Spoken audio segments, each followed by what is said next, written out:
মাহফিলে আজকের এই অনুষ্ঠান আয়োজন করার তৌফিক আমাদেরকে দিয়েছেন এবং আপনাদের অনেকে কষ্ট করে আজকে আমাদের ইফতার মাহফিলে শরীক হয়েছেন। আপনাদের মূল্যবান সময় ব্যয় করে জন্য আমরা আপনাদের সবার কাছে কৃতজ্ঞ। আমাদের সাংবাদিক ভাইরা এখানে সবসময় কষ্ট করে আমাদের সাথে থাকেন এবং আমাদের এই প্রতিষ্ঠানকে আজকের এই পর্যায়ে নিয়ে আসার জন্য আপনাদের অক্লান্ত পরিশ্রম আমরা অত্যন্ত শ্রদ্ধার সাথে আপনাদের এই ভূমিকাকেও আমরা স্মরণ করি।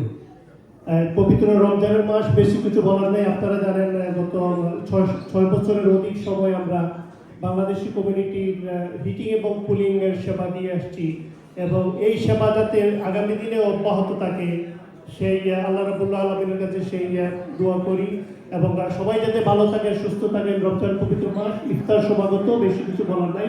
আপনাদেরকে অশেষ ধন্যবাদ আমাদের এই প্রোগ্রামে আসার জন্য। আসসালামু আলাইকুম। এবার হুজুর বলেন।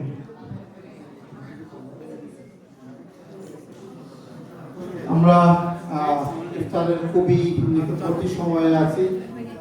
ইনশাআল্লাহ আমরা এখন দোয়া করব। দোয়ার আগে আমি একটা কথা বলতে চাই। আমাদের এই উপায় চৌধুরী লিটন ভাই, আলহামদুলিল্লাহ ওনাদের এই প্রতিষ্ঠান শুধু এই ধরনের সামাজিক প্রোগ্রামে হোস্ট করেন এমন না, আলহামদুলিল্লাহ ওনারা মসজিদ মাদ্রাসাতেও ভালো অবদান রাখেন। আমি এটা শুকরিয়া আদায়ের জন্য বলছি। আল্লাহ তাআলা বলেছেন শাকারতুম লাযিদান্নাকুম, যদি শুকরিয়া আদায় করো তাহলে আল্লাহ তাআলা আরো বাড়িয়ে দিবেন নিয়ামত।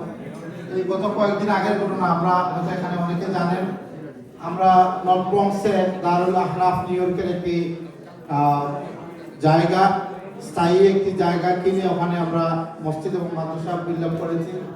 তো